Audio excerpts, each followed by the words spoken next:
Don't count out the Greens. It's do or die for them, too, in terms of official party status because of our two-seat threshold, which, of course, the NDP found super useful when it elevated the Conservatives because all they needed was 2 members of caucus before they had official party status as well as the staff. The big one was the question period spot because that's when Bruce Bandman started really pushing the limits of what was acceptable discourse in the BC legislature, which, of course, attracted all the media because how can you not focus on a sensational thing that somebody says in an official position.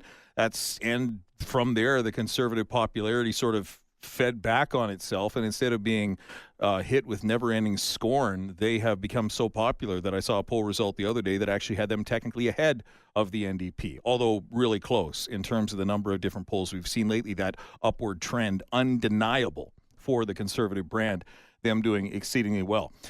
Texter 71010 writes, okay, so yeah, the Green leader might have a chance if she can make a positive impact face-to-face. Myself, Texter writes, I find her so low-key and lackluster and really quite low energy, just from her recorded interviews or radio call-ins. Well, I hear that she can be quite energetic in other scenarios, though. She does have a sort of calm, measured persona, I think is fair to say. We've all heard that in the interviews and in the remarks that she's made in the BC legislature. Her tone, though, I don't think is low energy or lackluster. In fact, I've criticized her a couple of times, like the conspiracy theory about John Horgan and the water and the federal government, and I was trying to piece together all the different parts of it, and then she goes, I'm just asking questions when George Heyman rises in the House and says that he's not even going to honor that sort of a question with a response. So it's not that the Greens are completely low energy, that they never go on the attack, because they certainly have gone on the attack to the point where I've given them a hard time over it in the past. But overall with tone, I don't know, low energy? I guess some people could say that. It says, others I've spoken to find her unsuited for politics. It says she's got maybe a chance of playing spoiler, but Grace Lore has been glad-handing for the last year big time, and I would say that riding is going to vote roughly 50-50 NDP and Conservative. Well, that would be quite the thing, wouldn't it? See, regardless of how the Conservatives do in this riding, Tim Tillman, the BC Conservative candidate in this riding, I think will have already won regardless of what happens because he's taken the party from essentially 0% status to the point where he's consistently in the news cycle. He's managed to get himself in the middle of the story with the Victoria firefighter, although the mayor has, I think, thrown some shade at him, at least by implication, in doing so, suggesting a self-aggrandizement may have taken place. But who knows? I don't think anybody's under the impression that Marianne Alto and Stephen Andrew would be on the best of terms after being fierce rivals during the election campaign in 2022. So it's possible that Alto is alluding to Stephen Andrew as well. I ultimately don't know what was going through her head. I think it was ambiguous, perhaps deliberately so, but I digress. However the Conservatives do at this point would just be bonus. If they actually win, that would be amazing for them. Winning can also generate problems, though, because then you're expected to deliver. So regardless of where we go from here, the Conservatives have done exceedingly well in this riding, and I am genuinely interested to see how things turn out on Election Day. I think a lot of people are just going to vote Conservative because they want the NDP to have a clear message that what has happened is not okay, that what the status quo is right now is not acceptable, it's not sustainable, and they need to signal in as strong terms as humanly possible that they need better from the province. And the way they do that is to elect Team Blue. I think we all know that. So that would be one hell of a flare gun that the riding of Victoria Beacon Hill launches up for help from the province as a whole, if it in fact happens. And we'll, I guess, get into arguments interpreting that after the fact. Out in the riding, I should point out, of Langford-Highlands, that's where the Conservative surge was first noticed. In fact, it was one of the hypothetical scenarios that we concocted right before the election. We were citing the 2-seat minimum in the BC legislature for official party status. Some of you may recall it was in late June. It was the 24th was when the by-election was actually held. That was a Saturday. So this was probably either the 23rd or the 22nd if you want to go back and check the podcasts, and you can. But we talked about the prospect of the Conservatives picking up a seat in the near future because that advantage that they would get in the legislature by way of question period was so significant and would feed back on itself to turn the party into a political force, which is exactly what happened. So I'm quite proud of the predictive work that we did there. The specific mechanism through which we thought it might happen, though, would be if a bunch of people turned up and voted blue in Langford or in Malahat or Langford-Malahat or whatever it was called last time. The riding doesn't exist anymore. It's going to be called Langford-Wandafuka. That's what it is. It's going to be called Langford-Highlands now, split in two. So this riding with Mike Harris, Team Blue, who rocketed from, I think it was last place, all the way up to second place, even jumping over the Greens that fell from second place to third behind a surging Ravi Parmar who got more than 50%. That's a riding that I'm going to be watching. Was that jump that we saw the Conservatives do just the leading edge of the blue wave, and the blue wave has already hit that riding? We've already seen what the standings are going to look like. That's possible that we'll see a breakdown very similar to what we have there now at the by-election. But it's also possible that we caught that surge as it was starting, but before it completed. Why do I say that? Because most of the provincial moves that we have seen in polling have taken place since that by-election, and it's gotten so profound that you have the BC United candidate, who was Alina Lawson for Langford-Wandafuka in 2023, a year ago, has actually said that she has switched her party support and is now supporting Mike Harris with the Conservatives, even though she herself is not running as a candidate. Now, BC United does have a candidate in that riding. Ravi Parmar, of course, is the incumbent. He's running again. He's the youngest person in the BC legislature. Did you know that? When he got sworn in, he's 28 years old. There's some people out there that would think that a 28-year-old simply doesn't have the maturity required to represent the interests of a riding of adults with diverse views. But I think that he has done a good job, and he's gone a long way as to silencing the critics that say there's no way a 29-year-old should be in charge of all this. You don't have the experience by that point. So I think that he's dispelled some of the concerns that have happened there. He also has the very impressive resume in terms of his previous work with the school district. A curious point of friction, though, that I have seen is a bunch of people who don't like the new council and how the new council has weaponized the police to send after citizens and then bragged about it on its Facebook page and refused to remove the Facebook page, even under repeated requests for apology and the prospect of legal action. Because if they get sued, it's not their money, right? They'll just raise Langford's taxes once again to pay the lawyers to do whatever needs to be done to keep the political attack up on the website for as long as possible against Stu Young. I think there's a lot of people who felt alienated by that hostile presence on council. They thought that Ravi Parmar would be a champion to stand up for them and protect them, and he's not. He glad hands, literally glad hands, with members of the new council and shows up and gives them money from the province.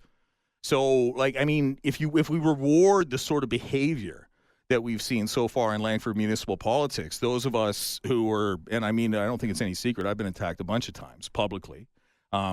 Those of us who are on the outside, we're still on the outside, and we're wondering why this guy who's supposed to be our champion, supposed to be our protector, is, giving rewards to the people who persecuted us for a year and a half and dumping our money on them and expecting us to support him in the election, because we won't. We'll absolutely vote against somebody who betrays us like that. And I've had a lot of people come forward and tell me that they will never vote for him in this election, even though they quite like him. They think he does a good job because they feel that he betrayed them, because they thought that they were electing somebody who would stand up for Langford instead of somebody who would get his picture taken with a group of politicians that, according to many constituents, are destroying Langford. Now, you can argue whether that's true or not. You can argue what those labels actually mean. It's politics. People can go to the ballot box and they can put that piece of paper with that mark on that piece of paper in the box for any reason they like, and there's no way to call it legitimate or illegitimate. So the interesting thing I will be watching is to see what proportion of those people, and he had more than 50% of support in 2023 as well. I know a bunch of people, I know for a fact, because they told me, they said, Adam, I'm not going to vote for BC United this time. I'm going to vote NDP. I've never done that before, but I've got a really good feeling about this guy, that he'll stand up and he'll be a champion for Langford, regardless of what political party you're in. We've seen the harm that can happen with the new council. We want somebody that's going to be much more traditionalist and stand up for us. I had people literally tell me that. Those same people this time, all of them are voting Mike Harris for a Conservative. So I don't know. What are those proportions going to look like? The Greens named their candidate yesterday. It's not somebody with a whole lot of notoriety, although the resume looks rather impressive. It's a nice young lady, well known in the hospitality industry by the looks of it. You've also got BC United there, again, with a candidate. But the two that I am watching most carefully are not the Greens, are not United. The two I am watching most carefully is Ravi Parmar, who by far is favored Like I said, he won more than 50% a year ago. I'm interested to see how much support he loses and how much support goes blue. It might be tough to tell, though, because if the Greens collapse even further, you might have Greens that go to Ravi, and then Ravi's support goes to Mike Harris, so it might look like a wash. So there might always be an element of conjecture here, but I am genuinely interested to see how things unfold as they go forward. And it's becoming a pattern. Like, it's because it's not just once or twice, because the provinces out there, they're trying to win the election, but it has the effect of Ravi Parmar and, Langford's mayor, and they go to Colwood and they make an announcement. And Langford is the one that gets the speaking spot, not Colwood. We had Colwood Councillor Kim Jordison call in complaining, saying she felt like a prop because she had to stand there in her own municipality. And she was the acting mayor that day. The acting mayor of Colwood had to sit there, not be given a chance to speak, and watch the mayor of Langford speak in Colwood at a Colwood daycare center. Like, that's the sort of thing that you do to reward a municipality. That's the sort of thing that you do to elevate a municipality above the status it has. You can do that. But when you choose to elevate somebody as divisive as Langford Council has been, and all of us can remember Goodmanson saying, is that a threat to Sandy Seifert? He's in the bloody newspaper talking about it. Yakutia, all the other stuff that's happened. I mean, people thought they elected a protector, and they got somebody who turned his back on them. So I don't know how many people are going to be supporting him. He's got 2 months. I still think he'll win, though. I'm just not sure what the proportion will be. But anyway, that's just what I'm hearing out there right now. And as things change, I'll report what I hear is changing. But until then, that's pretty much the way of things. Texter 71010 writes, Ravi came to my house knocking on doors in Langford, and they actually sat and talked with us for over an hour over the issues that are going on. I don't doubt that. He's a skilled politician. He's good at what he does, which is why I think some folks have been so surprised that they feel like he sort of betrayed them, and he's normalizing and he's validating this group of people that has caused untold harm and fear in the community. I mean, right now, I checked this morning to see if it was still there, and it is. There's a February 14th Facebook post on the official City of Langford Facebook page that goes after Stu Young by name for when a councillor apparently, and the story's changed as we know, saw somebody walking down the public sidewalk near the super mailbox where they reside and decided that they were peering in windows and to call the cops. And even though the police investigated, and found that there was not a criminal act that had taken place, and there was certainly insufficient grounds to Crown for charges, even though that happened, the City of Langford, instead of doing what every person should do and allowing the police to do things privately, decided to use their platform to tell everybody that they had engaged the police about this, to tell everybody that they didn't say that the police hadn't pursued charges. They left that part out, which, again, I think is particularly damaging. You can go to the Facebook post. You look in the comments even right now. There's people calling for prosecutions to take place among citizens.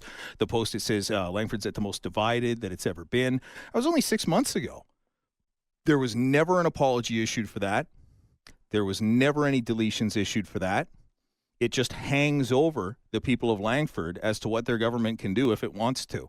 And even if the police check it out and they say that there's nothing criminal here, Langford will go after you in terms of your reputation, and they will use their taxpayer-funded, litigation indemnified by the taxpayer, I might add, Facebook page to smear you and to keep it out there.